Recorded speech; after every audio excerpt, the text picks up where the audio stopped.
So kamusta po mga ka-Streetwise? Ako po si Takero Miyamoto at welcome po sa aking munting channel. So ngayon gabing-gabi na naman. Pero hindi ko po talaga matiis na hindi ito gawan ng reaction video. Kasi nakikita ko po talaga yung sobrang pagiging ampalaya, yung sobrang kabitiran ng mga anti-PBBM, yung mga kritik ng gobyerno, at especially po yung mga haters po ng Iglesia ni Cristo. Kasi nga po ngayong araw po ay inappoint nga itong si kapatid na Eduardo Manalo ni PBBM, ni President Bongbong Marcos, DFA. Okay? So ito, basahin lang to natin ito, no? Ang sabi dito sa Manila Bulletin, okay? President Ferdinand Bongbong Marcos has appointed Iglesia ni Cristo Executive Minister Eduardo Manalo as a Special Envoy of the President for Overseas Filipino Concerns. The Presidential Communications Office revealed on Saturday, September 2, so ngayong araw. So syempre, hindi naman po tayo nakontento sa balita po ng media.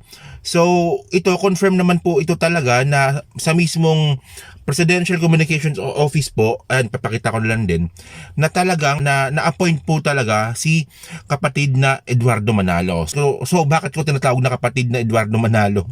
Unang-una, syempre, respeto po yan. Kasi ako, pangungunahan ko na kayo, baka sabihin ninyo INC ako, okay? Ako po ay hindi po ako INC. Ako po ay isang free thinker. Isa po akong agnostic. Agnostic po ako, wala po akong religion.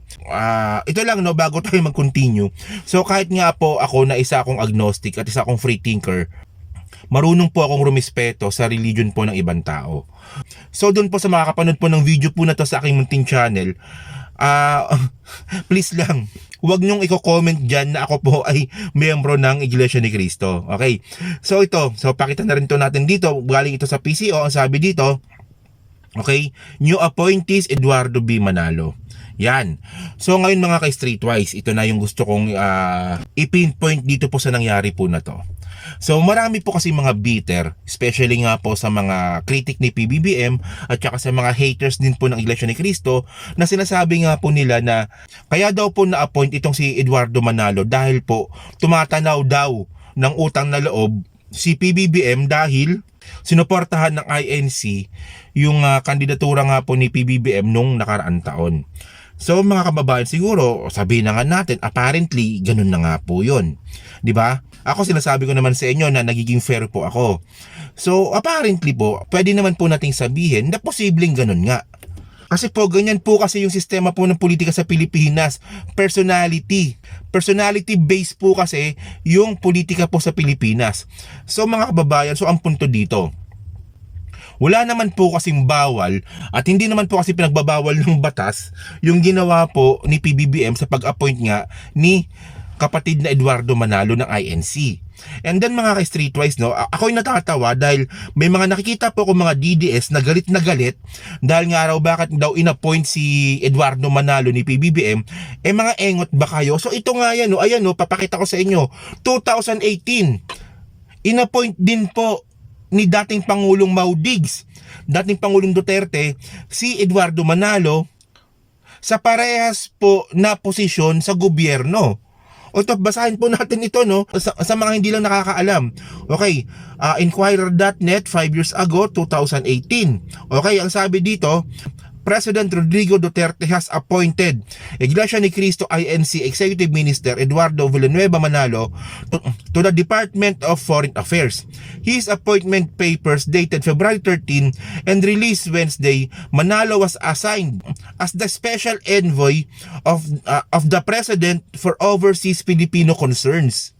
So actually mga kababayan, kapag ako may nakita pa akong DDS dyan, na mga pures, na mga DDS na anti-Marcos na binabatikos yung ginawa nga po ni PBBM, tutuktukan ko kayo sa ulo.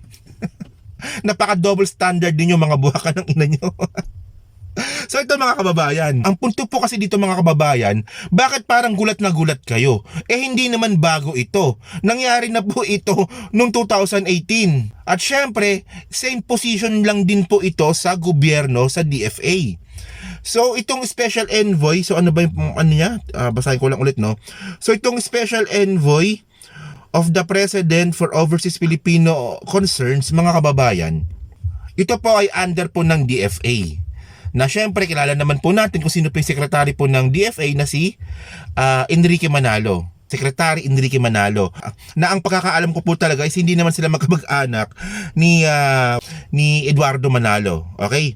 So ang magiging trabaho po kasi dito ni Eduardo Manalo sa DFA, siya po yung pinaka-envoy, kumbaga siya po yung pinaka nakarekta na naka-assign. Yung pinakatrabaho niya po talaga ay yung pakikipag-usap po sa mga Filipino overseas.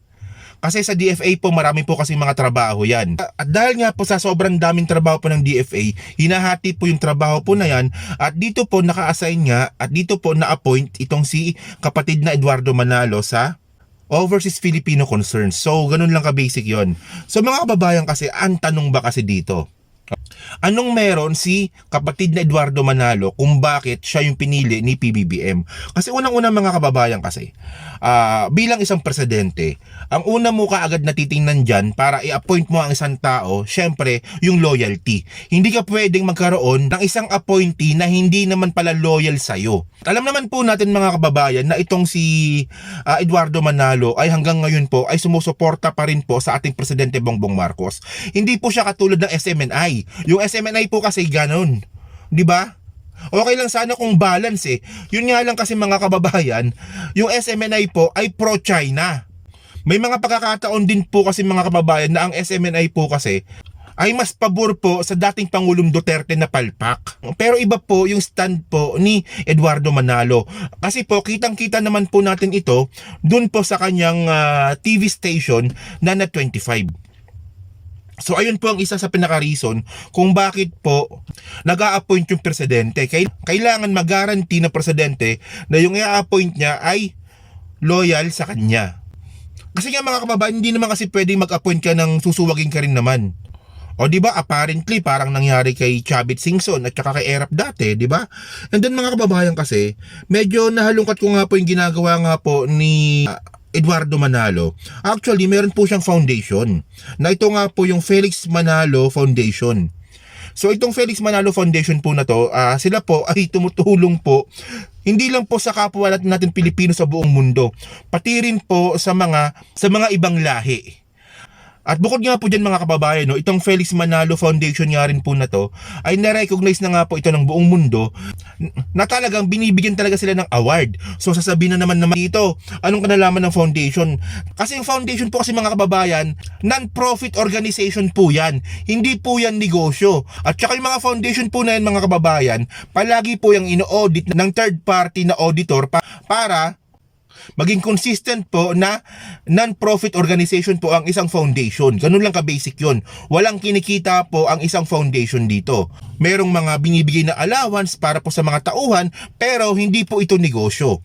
Kaya nga po mga ka-streetwise, no, marami po kasi mga foundation na peke. Kasi ginagawa nilang negosyo yung foundation. Pero kapag yung foundation po na legit at kompleto po talaga ito ng permit ng SEC at saka ng secondary permit na rin po ng SEC, is non-profit organization po ito. So ngayon mga ka-streetwise, no, kilala na po kasi itong Felix Manalo Foundation po sa buong mundo. So for example, ito no, pakita ko sa inyo. Felix Manalo Foundation receives humanitarian award in Texas.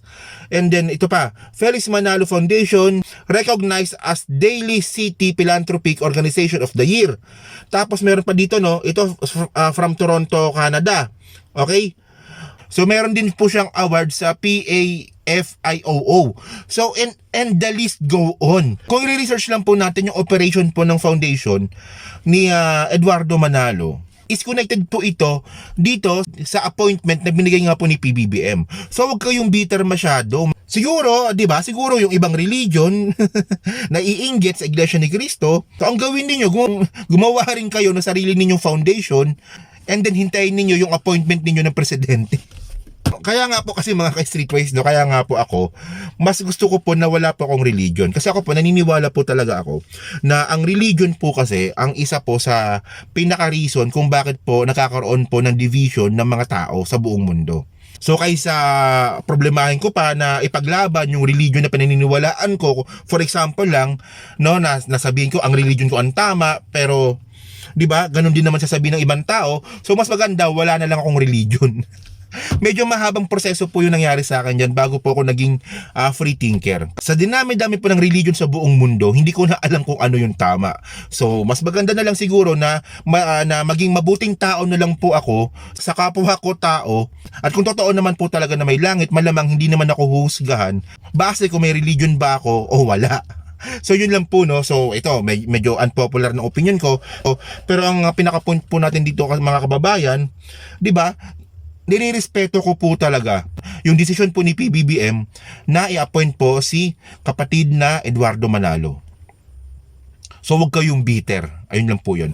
So yun lang po mga kababayan, no? So kayo po, anong pong masasabi nyo nga po dito nga po sa pag-appoint nga po ni Eduardo Manalo. So paki-comment na po sa baba at binabasa ko pong lahat yan. So hanggang sa muli po, maraming salamat po sa inyo lahat. Ako po si Takeo Romeo Morta. Babush!